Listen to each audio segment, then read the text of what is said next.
భారత ప్రభుత్వము letter of request issue చేసింది ఫ్రాన్స్ కి రఫేల్ యుద్ధ విమానాల కొనుగోలుకు సంబంధించి 114 రఫేల్ యుద్ధ విమానాలు 3.25 లక్షల కోట్ల డీల్ ఇది.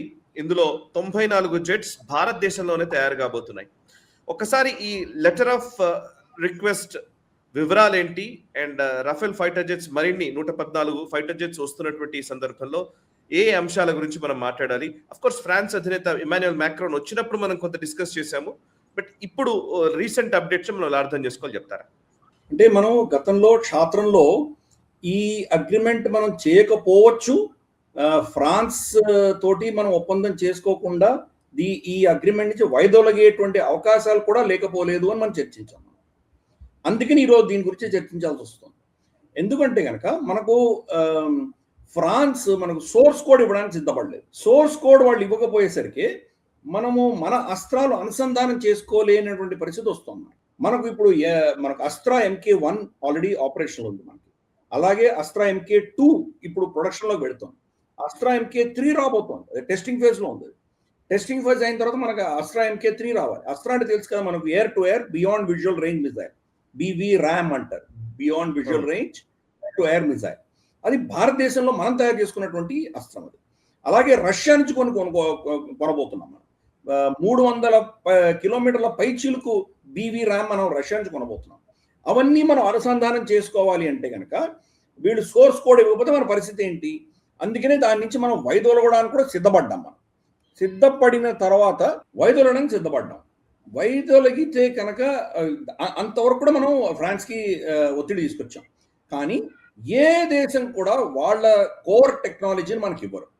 అది ఈ విషయం మనం అర్థం చేసుకోవాలి. ఎందుకంటే వాడి USP అది తీసుకొని మనం రివర్స్ ఇంజనీరింగ్ చేసి మనమే తయారు చేసుకుంటే మరి ఇంకా వాళ్ళ పరిస్థితి ఏమవుతుంది? కాబట్టి 100% ఇవ్వరు, మనకు తెలిసిన విషయం అది.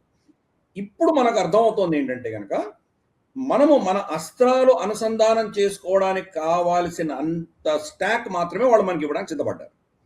కాబట్టి రేపు మనం మన బ్రహ్మోస్ కానీ లేదా మనకు అస్త్రా MKలు కానీ లేదా ఇతరత్ర మనం ఇంకేం మనకు తారా మనం రీసెంట్గా లాంచ్ చేసాము.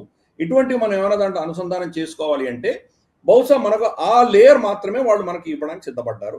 కాబట్టి అది మనం అనుసంధానం అవుతోంది. కాబట్టి అది అంతవరకు ఒప్పుకున్నారు. కాబట్టి మనం ఈ అగ్రిమెంట్కి ఒప్పేసుకున్నాం. 114 విమానాలు మనం కొంటున్నాం. దాంట్లో 94 గతంలో మనం చర్చించినప్పుడు బహుశా 92 భారతదేశంలో తయారవుతాయి అనుకున్నాం. ఈసారి 94 అని మనకు తెలుస్తోంది ఈ లెటర్ ఆఫ్ రిక్వెస్ట్లో. 20 అక్కడ ఫ్రాన్స్లో తయారు చేసి వాళ్ళు పంపిస్తారు. మన దేశంలో తయారయ్యేటువంటి 94లో కూడా క్రమేపీ మొదటి విమానంలో ఉండకపోవచ్చు, మెల్లిమెల్లిగా దాన్ని భారతదేశంలోనే కాంపోనెంట్స్ అన్ని కూడా తయారు చేసి పెట్టే దిశగా. అఫ్ కోర్స్ క్రిటికల్ కాంపోనెంట్స్, దాని ప్రొపల్షన్ కానీ, దాని ఇంజిన్ కానీ, దాని మెటలర్జీ, దానికి ఉన్నటువంటి కొన్ని క్రిటికల్ మెటలర్జీ అంతా కూడా ఫ్రాన్స్ నుంచే వస్తాయి. బట్ మిగతా కాంపోనెంట్స్ అన్ని బహుశా భారతదేశంలో తయారు చేసుకునేటువంటి అవకాశాలు లేకపోలేదు. కాబట్టి 50% దాకా ఇండిజినైజేషన్ కంటెంట్ దాంట్లో ఉండబోతుంది. ఇది ఈ మేరకు మనం లెటర్ ఆఫ్ రిక్వెస్ట్ వాళ్ళకి ఇచ్చాం. ఇప్పుడు వాళ్ళు స్పందించాలి. వాళ్ళు స్పందించడానికి బహుశా కొన్ని 6-7 నెలలో 9 నెలల్లో పట్టచ్చు. ఎందుకంటే వాళ్ళ ప్రొడక్షన్ లైన్ వాళ్ళు చూసుకోవాలి, ఎటువంటి కాంపోనెంట్స్ మన దేశంలో పెట్టాలి, మొత్తం దాని యొక్క ప్రాజెక్ట్ మేనేజ్మెంట్ అంతా కూడా వాళ్ళు దాని గురించి ప్లాన్ చేయాలి. సప్లై చైన్ లాజిస్టిక్స్, ఎక్కడి నుంచి ప్రొక్యూర్మెంట్ చేయాలి, మనకెంత ఇవ్వాలి, మనకెంత ఇవ్వకూడదు, ఏవి మనకు ఎక్స్పోర్ట్ చేస్తారు, ఏవి మన దేశంలో తయారవుతాయి, ఏవి ముందర తయారవుతాయి, ఏవి తయారవుతాయి, క్రిటికల్ కాంపోనెంట్స్ని మనకు అవసరానికంటే ఎక్కువ ఎలా ప్రొక్యూర్ చేసుకోవాలి, జస్ట్ ఇన్ టైం ప్రొక్యూర్మెంట్ అలా ఉంటుంది. పెద్ద ప్రాజెక్ట్ మేనేజ్మెంట్ అవన్నీ కూడా వాళ్ళు రన్ చేయాలి. అవన్నీ రన్ చేసి, ఎందుకంటే ప్రపంచంలోనే లార్జెస్ట్ ఆర్డర్ రఫైల్కి సంబంధించి ఇంతకంటే పెద్ద ఆర్డర్ లేదు వాళ్ళ దగ్గర. ఇంత పెద్ద ఆర్డర్ వచ్చింది కాబట్టి దాన్ని అంతా ప్లానింగ్ చేసుకోవాలి. వాళ్ళు ప్లానింగ్ చేసుకున్న తర్వాత మనకు రెస్పాండ్ అవుతారు వాళ్ళు. బహుశా ఈ అగ్రిమెంట్ 2027లో ఎప్పుడో దీని సంతకాలు ఫైనల్గా దీని అగ్రిమెంట్ సంతకం జరుగుతున్నది. ఇవన్నీ కూడా చాలా పెద్ద పెద్ద ప్రాజెక్ట్స్, 3,25,000 కోట్ల రూపాయలు విలువ చేసేటువంటి ప్రాజెక్ట్ ఇది యొక్క ప్రొక్యూర్మెంట్. మన దేశ చరిత్రలోనే లార్జెస్ట్ ప్రొక్యూర్మెంట్ ఇది. కాబట్టి దీనికి కొంత సమయం పడుతుంది. ఇవన్నీ కూడా ఫైనల్గా డాటెడ్ లైన్ మీద సంతకం పెట్టడానికి. మోదీ గారు వెళుతున్నారు, బహుశా వచ్చే 1-2 నెలల్లో ఆయన ఫ్రాన్స్కి వెళుతున్నారు. ఫ్రాన్స్లో వెళ్ళినా కానీ అక్కడ సంతకాలు అవుతాయని నేను అనుకోను. ఇంకా సమయం పడుతుంది ఇది. But legal process, contractual process అనేది స్టార్ట్ అయింది. కాబట్టి మనం రఫైల్స్ కొంటున్నాము అన్నది నిర్ధారణ అయిపోయింది. ఇంకో దీంట్లో విషయం ఏంటంటే ఈ ప్రొడక్షన్ లైన్ మన దేశంలో వస్తే కనుక నేవల్ వర్షన్ కూడా మనం ఆల్రెడీ ఆర్డర్ ఇష్యూ చేస్తున్నాం. నేవీ కూడా బహుశా ఇంకొక 2 అడిషనల్ స్క్వాడ్రన్స్ ఆర్డర్ ఇవ్వడానికి సిద్ధంగా ఉన్నారు.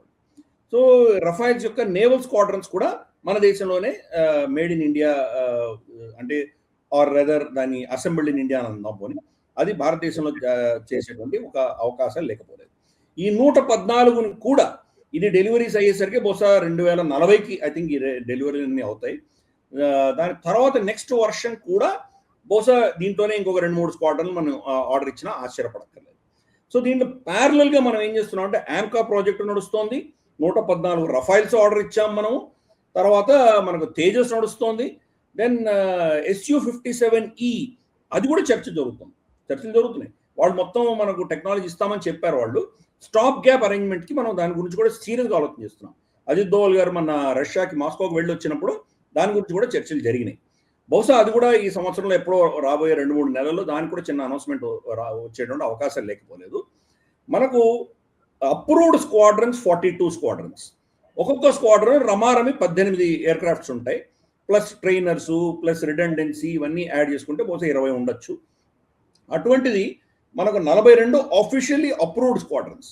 కానీ ఈ సంవత్సరము వచ్చే సంవత్సరం లోపల మనం ఆర్డర్ ఇవ్వబోయేటివి బహుశా 50 స్క్వాడ్రన్ల పైచీలకు మనం ఆర్డర్ ఇవ్వబోతున్నాం. ఎందుకంటే ఇవన్నీ డెలివరీ అయ్యేసరికి 2040, 2045 డెలివరీ అవుతాయి. కనీసం అంటే ఇంకొక 25 సంవత్సరాలు పడుతుంది ఇవన్నీ డెలివరీ అవ్వడానికి. అప్పటికి టెక్నాలజీ మారిపోతుంది. అప్పుడు మరి ఎటువంటి జనరేషన్ వస్తుందో, 6th జనరేషనా 7th జనరేషనా, యుద్ధం ఎలా మారిపోతుందో మనకు తెలియదు. ఇవన్నీ చాలా సమయంతో కూడినటువంటి ప్రొక్యూర్మెంట్స్. కాబట్టి ఫస్ట్ ఇంతవరకు మనకి సందిగ్ధ పరిస్థితి నుంచి ఈరోజు సర్టన్ ష్యూరిటీ వచ్చింది మనకు. మనం ఫ్రాన్స్ నుంచి కొంటున్నాము, ఫ్రాన్స్కి మనం రిక్వెస్ట్ పంపించాము. కాబట్టి ఇంకా ప్రాసెస్ స్టార్ట్ అవుతుంది. ఇంకా 2 దేశాలు ఎంత త్వరితగతిన దీన్ని ముందుకు తీసుకెడతాయని మనం చూడాలి. అఫ్ కోర్స్ మనం దాన్ని ఫాలో అవుదాము. క్షేత్రంలో దాని యొక్క ప్రోగ్రెస్ మనం మన ప్రేక్షకులకు చెప్పే ప్రయత్నం మనం కూడా చేద్దాం. ఈ వీడియో మీకు నచ్చినట్టయితే లైక్ చేయండి, 10 మందికి షేర్ చేయండి. అలాగే కామెంట్ల రూపంలో మీ అభిప్రాయాలను మాతో పంచుకోండి. Nationalist hub group of channels ను సబ్స్క్రైబ్ చేసుకుని తెలుగునాట జాతీయవాద జర్నలిజాన్ని ప్రోత్సహించండి. ఈ వీడియో కింద ఉన్న బెల్ ఐకాన్ పై క్లిక్ చేయడం మర్చిపోవద్దు.